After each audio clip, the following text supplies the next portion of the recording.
Welcome to basic educator में आप सभी साथियों का स्वागत है। साथियों, अगर आप डीएलएड कर रहे हैं या बीटीसी या कोई भी टीचर ट्रेनिंग कोर्स कर रहे हैं, बीएड हो सकता है, बीएसटीसी हो सकता है, डीएलएड हो सकता है, डीएड हो सकता है, जेबीटी हो सकता है, अलग अलग राज्यों में इनको अलग अलग नामों से जाना जाता है।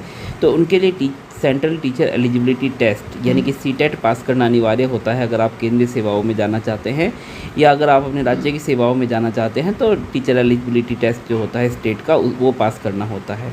तो सबसे बड़ी असमंजस की स्थिति हमारे साथियों में ये होती है कि आप लोगों को उसमें लिखा होता है कि अपियरिंग वाले वैलिड है। अब अपियरिंग वाले की जो डेफिनेशन है वो बड़ी एम्बिगस होती है कि क्लियर नहीं हो पाता है कि वो अपियरिंग को क्या कंसिडर किया जाए, कि एडमिशन हो गया है उसी को अपियरिंग मान लिया जाए, या जो लास्ट सेमेस्टर की या लास्ट ईयर के एग्ज़ाम में अपियर हो रहा है उसको अपियरिंग माना जाए। तो इसके रिगार्डिंग बहुत पहले एक असमंजस की स्थिति रहती थी। तो उसमें सुप्रीम कोर्ट ने हमारा एक डिसीज़न दिया था। सुप्रीम कोर्ट के डिसीज़न के बाद जो हमारा national council for teacher education NCTE है, NCTE ने एक नोटिफिकेशन जारी किया था और उसमें क्लियर ये बता दिया गया था कि अगर आपने किसी भी टीचर ट्रेनिंग कोर्स में यानी कि BEd, DElEd, DEd, JBT, BSTC, BTC किसी में भी अगर आपने एडमिशन लिया है और एडमिशन लेने के बाद आप पहले दिन से ही आप उसमें अपियरिंग माने जाएंगे। तो इसके रिगार्डिंग NCTE का एक नोटिफिकेशन है, वो मैं आपको दिखा देता हूँ। तो इस प्रकार का ये नोटिफिकेशन है, आप देख पा रहे हैं 2022 का नोटिफिकेशन है। ये सुप्रीम कोर्ट के जजमेंट के बाद ये नोटिफिकेशन आया था।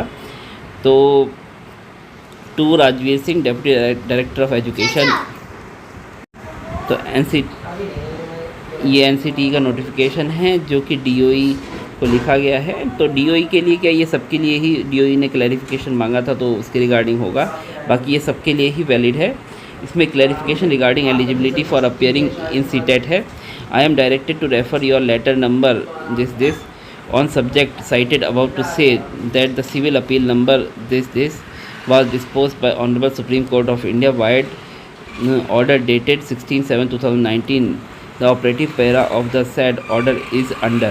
As per dictionary meaning, the word pursuing means undergoing or proceeding further.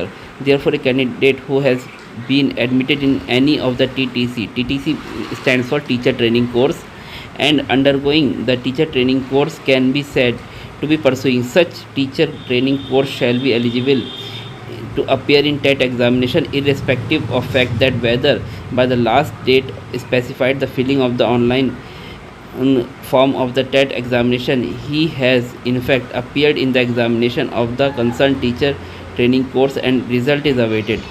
Pursuing is requisite teacher training course is sufficient to make such a candidate eligible to appear in TET examination. Therefore, on a fair reading of clause 5(2) of the NCTE guidelines, a person who has been admitted in TTC and is pursuing, she can appear in TET examination. Therefore, it is clear that irrespective appellants herein whose appointments were challenged were eligible to appear in TET examination at the time they were pursuing in the concerned TTC. Thus, we hold that the decision of the High Court of the aforesaid extent is not sustainable.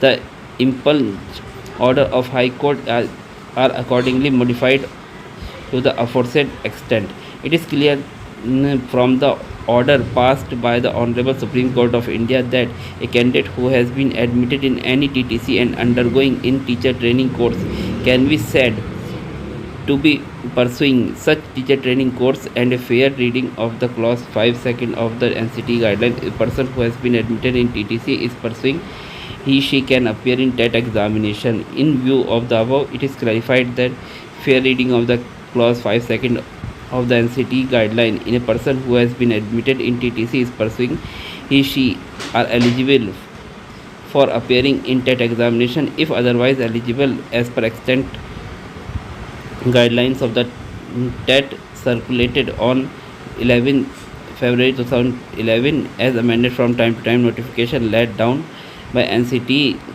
regarding minimum qualification as amended from time to time. This issue has the approval of the competent authority. इसका मतलब सीधी सी बात यह है कि अगर आपने किसी भी टीचर ट्रेनिंग कोर्स में एडमिशन ले लिया है, यानी कि इसमें आप ये वाला पैरा पढ़िए। It is clear that order passed by the Honorable Supreme Court of India that a candidate who has been admitted in any TTC and undergoing the teacher training course can said to be pursuing कि अगर आपने किसी भी teacher training course में admission ले लिया है, चाहे एडमिशन लिए हुए आपको एक ही दिन क्यों ना हो हुआ हो और आपका टीचर ट्रेनिंग कोर्स चल रहा है, तो उसको परसुइंग कंसिडर किया जाएगा और वो टेट के लिए एलिजिबल होगा।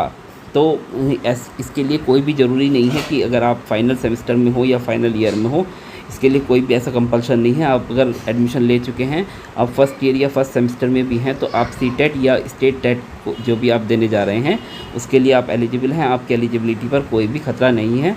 तो आप लोग बेधड़क होकर बिना किसी टेंशन के आप लोग टेट का या सीटेट का एग्ज़ामिनेशन दीजिए, अपने स्टेट टेट का या सीटेट का। आपकी एलिजिबिलिटी पर कोई भी प्रश्न चिन्ह नहीं है, आप एलिजिबल हैं। आप चाहे फर्स्ट सेमेस्टर में हो या फर्स्ट ईयर में हो, आपकी जो टेट का सर्टिफिकेट है, सीटेट का सर्टिफिकेट है, वो पूरी तरीके से वैलिड माना जाएगा किसी भी रिक्रूटमेंट के लिए। तो आशा करते हैं आपको ये जानकारी फ़ायदेमंद रही होगी आपके लिए। और अगर आपको हमारा काम अच्छा लगता है तो बेसिक एजुकेटर को सब्सक्राइब कीजिए, वीडियो को लाइक कीजिए और अपने साथियों के साथ शेयर कीजिए। और इस प्रकार के वीडियो आगे आपके लिए आते रहेंगे। जो भी टीचिंग एग्ज़ाम से रिलेटेड आपके वीडियो हैं वो पूरी प्रामाणिकता के साथ और पूरी ऑथेंटिसिटी के साथ आपको जानकारी बेसिक एजुकेटर पर मिलती रहेगी। Thanks for being with basic educator.